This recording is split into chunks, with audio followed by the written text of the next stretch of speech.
What's up, guys? Welcome back to the Gear Locker, and today we're taking this and turning it into this. The Delta Force Battle of Mogadishu ProTech helmet.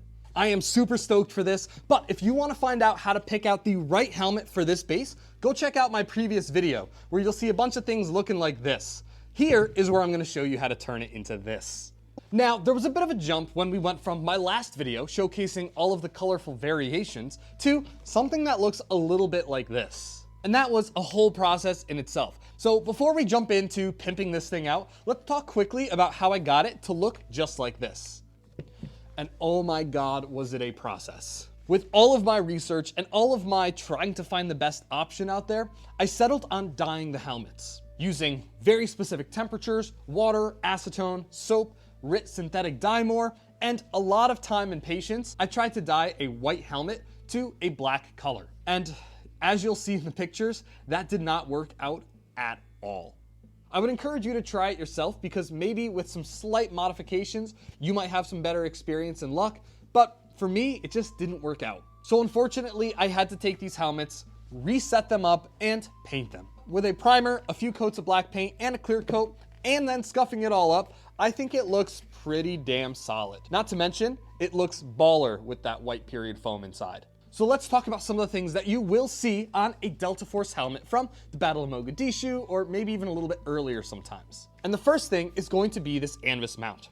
Now, you can get an original Anvis mount. There is a slight variation with the ones that were originally issued, meant for the Anvis 6 versus the Anvis 9, especially the repros that you see. But for now, I think going with a reproduction Anvis 9 mount is going to fit the bill just fine. This one is one from FMA. Now, there are two variations of repro ones you can get. There is a functional one and a non-functional one, and each of them have their pros and cons. The non-functional one is a lot cheaper in build quality, but in price, and it doesn't have any function to it. The LEMO connector is fake, but it does come with these smaller screws that you can use to better fit it to this. The more expensive one does function, is of a bit higher quality, but the screws are far longer. So I had to trim those down to be able to get them to work with this setup here. Now, I didn't necessarily have to do that either. One of the things that you will see occasionally with Delta Force operators in Operation Gothic Serpent is a foam padding behind. This is thick, closed cell foam that they used to bring the NVG mount and the NVG system as a whole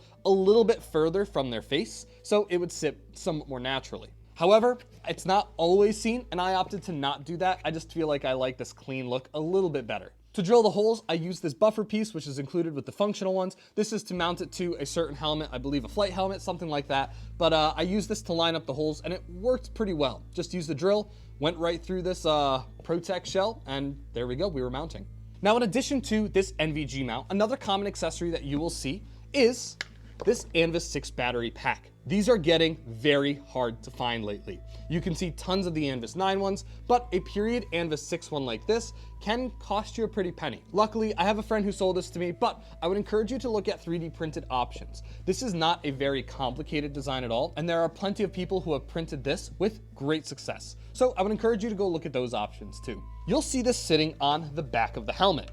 Now, this one already has a little bit of Velcro here, and this will rock right about here, just as you'll see with a lot of modern NVG systems. The curvature isn't perfect, but with that Velcro, we can attach just a little bit here, as well as a zip tie to lock it on. So let's give that a go right now. Here, I have a long strip of very heavy duty Velcro, and I'm going to trim some sections out. So here we go, we've got a piece. One of the things that they would do is they would take some zip ties and put it through these holes. So I don't want this to cover either one of the holes fully.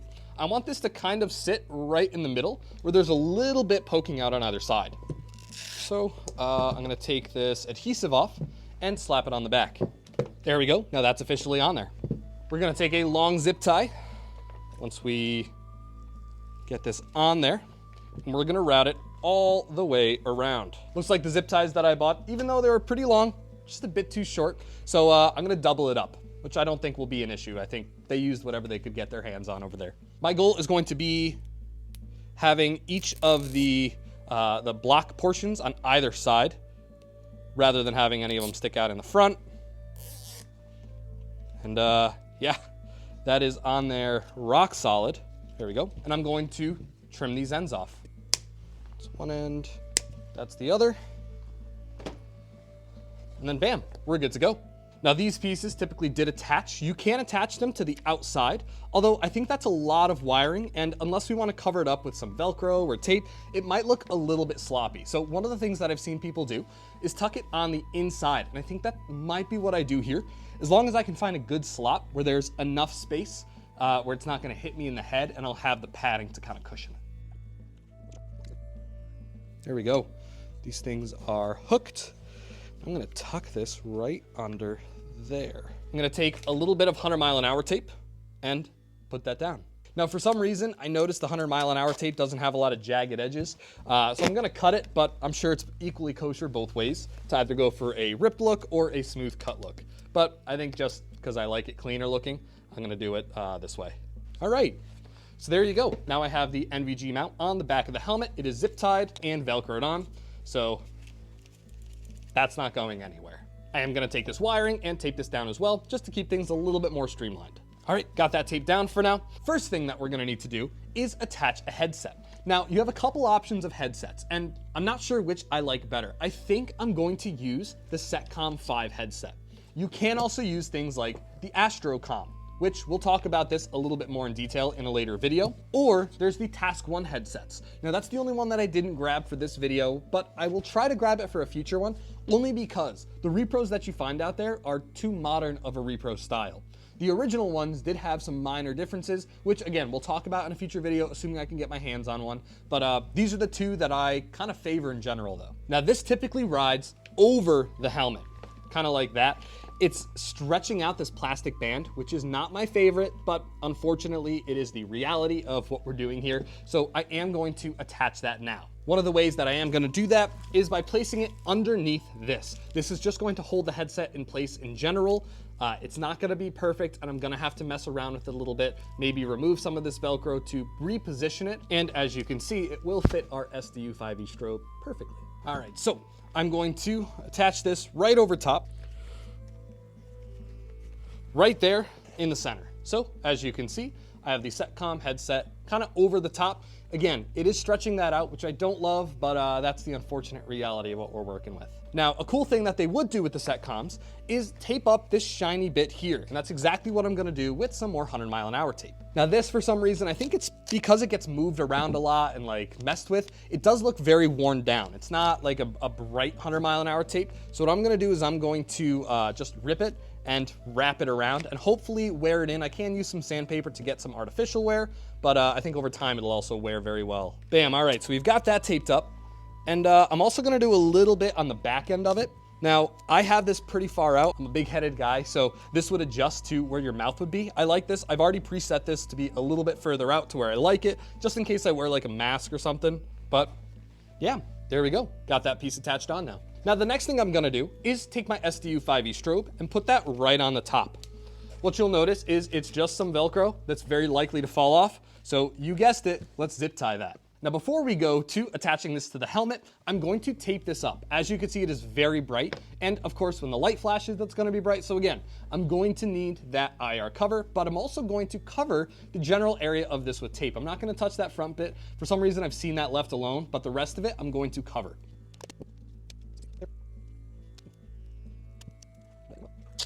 I have also seen these spray painted black, but I want to kind of preserve some of the orange underneath, so I'm going to just keep it with the tape. All right, we've got this pretty taped up, and that's going to go right there on the top. And now, as I had mentioned, I'm going to take the zip ties and wrap them through. Probably going to do one in the front, one in the back, and the ones in the front are going to go through those little handlebars.